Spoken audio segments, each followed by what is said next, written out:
Bharatiya Janata party Madhya Pradesh के media प्रभारी के बतौर हार्दिक स्वागत करता हूं। आप सब ने आज अपने अति व्यस्ततम समय में से हमें बहुमूल्य समय देके आज की प्रेस वार्ता में आपकी उपस्थिति रही, उसके लिए पुनः आभार। आज की इस बेहद महत्वपूर्ण पत्रकार वार्ता को संबोधित करने के लिए भारतीय जनता पार्टी मध्य प्रदेश के अध्यक्ष एवं सांसद खजुराहो आदरणीय श्री विष्णुदत्त शर्मा जी हम सबके बीच उपस्थित हैं। मैं माननीय विष्णुदत्त शर्मा जी से आग्रह करता हूं, कृपया वार्ता प्रारंभ करें। आज दिल्ली में आयोजित इस पत्रकार वार्ता में सभी पत्रकार मित्रों का बहुत स्वागत है।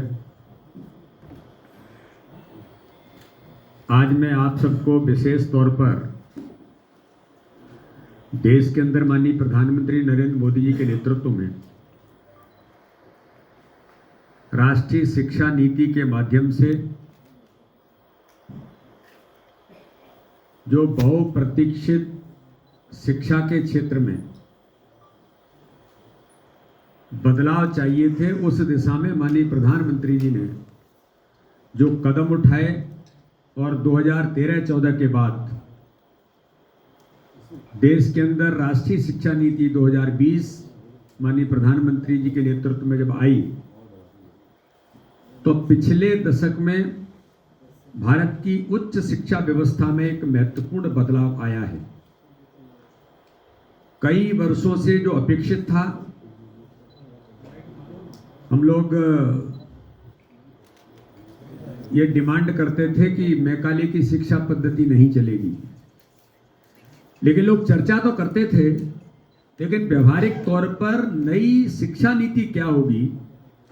ये अगर किसी ने इस देश के अंदर व्यवहारिक तौर पर नई शिक्षा नीति लाने का काम किया तो भारत के प्रधानमंत्री आदरणीय नरेंद्र मोदी जी ने एक महत्वपूर्ण बदलाव के साथ नई शिक्षा नीति को देश के अंदर वो लेके आए, जो सरकार की शिक्षा को समावेशी, सुलभ और वैश्विक प्रतिस्पर्धी बनाने की निरंतर प्रतिबद्धता के साथ जो प्रेरित है, ऐसा इस शिक्षा नीति के माध्यम से बदलाव आज देश के अंदर आया।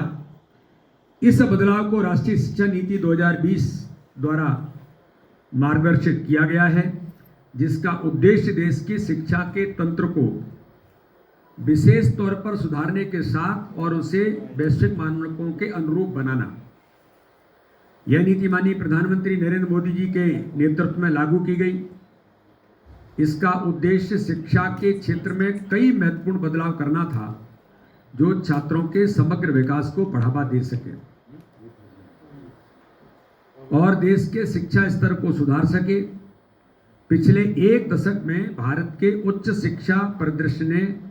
गहन परिवर्तन का अनुभव किया है,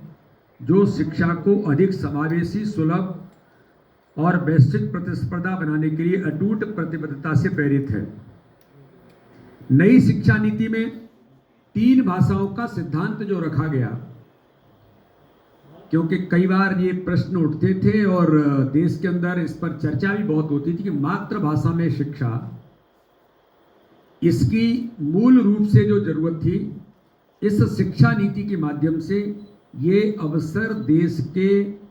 प्रत्येक कोने में उन सब लोगों को देने का काम इस शिक्षा नीति के माध्यम से हुआ है। उनकी मातृभाषा में, हिंदी और अंग्रेजी में से 3 भाषाओं का अध्ययन करने का अवसर आज इस शिक्षा नीति के माध्यम से व्यवहारिक रूप से दिया है। यह नीति शिक्षा के संस्थानों को मजबूत करने और शिक्षकों के निरंतर पेशेवर विकास पर जोर देती है। टीचर्स ट्रेनिंग्स के बारे में भी इस शिक्षा नीति के माध्यम से हमने बेहतर प्रयास माननीय प्रधानमंत्री मोदी जी के नेतृत्व में इस देश के अंदर हुए हैं और साथ ही समय के अनुकूल, आज की आवश्यकता के अनुरूप दुनिया को हम कॉम्पीट कैसे करेंगे, तो इस दिशा में भी तकनीकी और डिजिटल नवाचारों का उपयोग करना इस शिक्षा नीति के माध्यम से बेहतर प्रयास हमारी सरकार ने किया है, ताकि शिक्षा की गुणवत्ता और पहुंच को बढ़ाया जा सके। नेशनल एजुकेशन पॉलिसी 2020 का उद्देश्य शिक्षा को रोजगार के साथ जोड़ना है, ताकि विद्यार्थियों को आवश्यक कौशल और उन्हें ज्ञान मिल सके, जिससे बेहतर अवसरों के लिए वो तैयार हो सकें। इसलिए मल्टीपल एंट्री और एग्जिट विकल्प, यानी विश्वविद्यालयों के छात्रों को कई विकल्पों का अवसर मिलेगा। जैसे कि वो 1 साल के बाद उन्हें सर्टिफिकेट मिलेगा, उसके बाद 2 साल के बाद उन्हें डिप्लोमा सर्टिफिकेट कोर्स उन्हें मिल सकता है और 3 साल में उन्हें डिग्री प्राप्त होगी। इस प्रकार से मल्टीपल छात्रों को उनकी एंट्री और एग्जिट विकल्प, इस दिशा में एक बेहतर प्रयास इस माध्यम से भारतीय जनता पार्टी की सरकार ने माननीय प्रधानमंत्री मोदी जी के नेतृत्व में किया है। और इसलिए नेशनल एजुकेशन पॉलिसी ने सुनिश्चित किया है कि गरीब, अनुसूचित जाति, अनुसूचित जनजाति और अन्य पिछड़े वर्ग के छात्रों को भी समान और गुणवत्तापूर्ण शिक्षा कैसे मिले, ये भी व्यवस्था नई एजुकेशन पॉलिसी के अंदर जो हुई, इसका बेहतर प्रयास इस माध्यम से हुआ है। बेटियों के लिए, हमारे दिव्यांग भाई और बहनों के लिए अलग प्रकार से योजनाएं ला करके, यहां तक कि थर्ड जेंडर्स के लिए भी किस प्रकार से अलग से व्यवस्था हो, ट्रांसजेंडर के लिए, लड़कियों के लिए, विकलांग, हमारे दिव्यांग छात्रों के लिए भी योजनाएं और सहायता प्रदान करने का प्रावधान इसके अंतर्गत जो हुआ, ये वास्तव में ही महत्वपूर्ण कदम सरकार ने उठाया है। शैक्षणिक वर्ष 2014 और 2024-25, 22-23 में, 2013-14 और 2022-23 में हायर एजुकेशन इंडेक्स के अंदर अगर हम देखते हैं, कुल संख्या 13.8 से बढ़कर 58,643 जो हुई, और विश्वविद्यालय हायर एजुकेशन इंस्टीट्यूशन जो 13.8% बढ़े, जिनकी संख्या मैंने आपको बताया कि 58,643 हुई, तो विश्वविद्यालयों की संख्या 59.6% बढ़कर 760 से 1,213 हुई। यानी इस दिशा में एक सार्थक प्रयास सरकार ने माननीय प्रधानमंत्री मोदी जी के नेतृत्व में जो उठाए, जो विश्व स्तरीय संस्थानों के निर्माण के लिए भी भारत की प्रतिबद्धता को दर्शाता है। राष्ट्रीय शिक्षा नीति के माध्यम से जो परिवर्तन की यात्रा है, इस यात्रा में 1986 के पिछले नीति के 34 वर्षों के अंतराल के बाद यह प्रयास देश के अंदर हुआ। यह नीति 29 जुलाई 2020 को केंद्रीय मंत्रिमंडल के द्वारा जब स्वीकृत हुई, और उसके बाद एक अभूतपूर्व परामर्श प्रक्रिया के बाद देश के अंदर 2.5 लाख ग्राम पंचायतों, 6,600 ब्लॉकों, 6,000 शहरी स्थानीय निकायों, 6,076 जिलों से लगभग 2 लाख सुझाव प्राप्त करने के बाद यह प्रक्रिया 2015 से शुरू हुई थी और अत्यधिक सहयोगात्मक, समावेशी और पार्टिसिपेटरी भागीदारी के आधार पर यह प्रयास देश के अंदर हुए।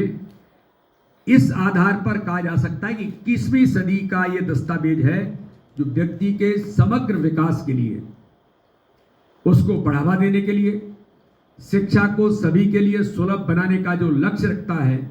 नीति का उद्देश्य भारत को एक ज्ञान आधारित समाज बनाना, जो माननीय प्रधानमंत्री जी ने हमेशा इस संकल्प को दोहराया है कि भारत को एक ज्ञान आधारित समाज बनाने की इस माध्यम से शुरुआत देश के अंदर माननीय प्रधानमंत्री जी ने की है। पहली बार इस एजुकेशन पॉलिसी के माध्यम से प्रारंभिक बचपन देखभाल और शिक्षा को औपचारिक शिक्षा प्रणाली में शामिल किया गया है, जिसमें खेल आधारित शिक्षा को भी प्रमुखता दी गई है। यह एक महत्वपूर्ण कदम सरकार ने शिक्षा नीति के माध्यम से उठाया है। पैराडाइम शिफ्ट की नए 5+3+3+4 यानी 15 वर्ष के इस शैक्षणिक संरचना में जो 10+2 12 वर्ष प्रणाली को संशोधित किया गया, जो अब प्री स्कूल से लेकर के सीनियर सेकेंडरी स्कूल तक 15 वर्षों को कवर करता है, जिसमें बुनियादी, तैयारी, मध्य और माध्यमिक चरण शामिल है। तो इस दिशा में भी पैराडाइम शिफ्ट करने का काम हमारी सरकार ने किया है, जिसमें राष्ट्रीय पाठ्यक्रम ढांचा जो एनसीईआरटी द्वारा नए और व्यापक राष्ट्रीय पाठ्यक्रम ढांचे का जो निर्माण किया है, यह शिक्षा प्रणाली को बदलते समय के साथ अनुकूल करने और 21वीं सदी की आवश्यकताओं को पूरा करने में योगदान करेगा।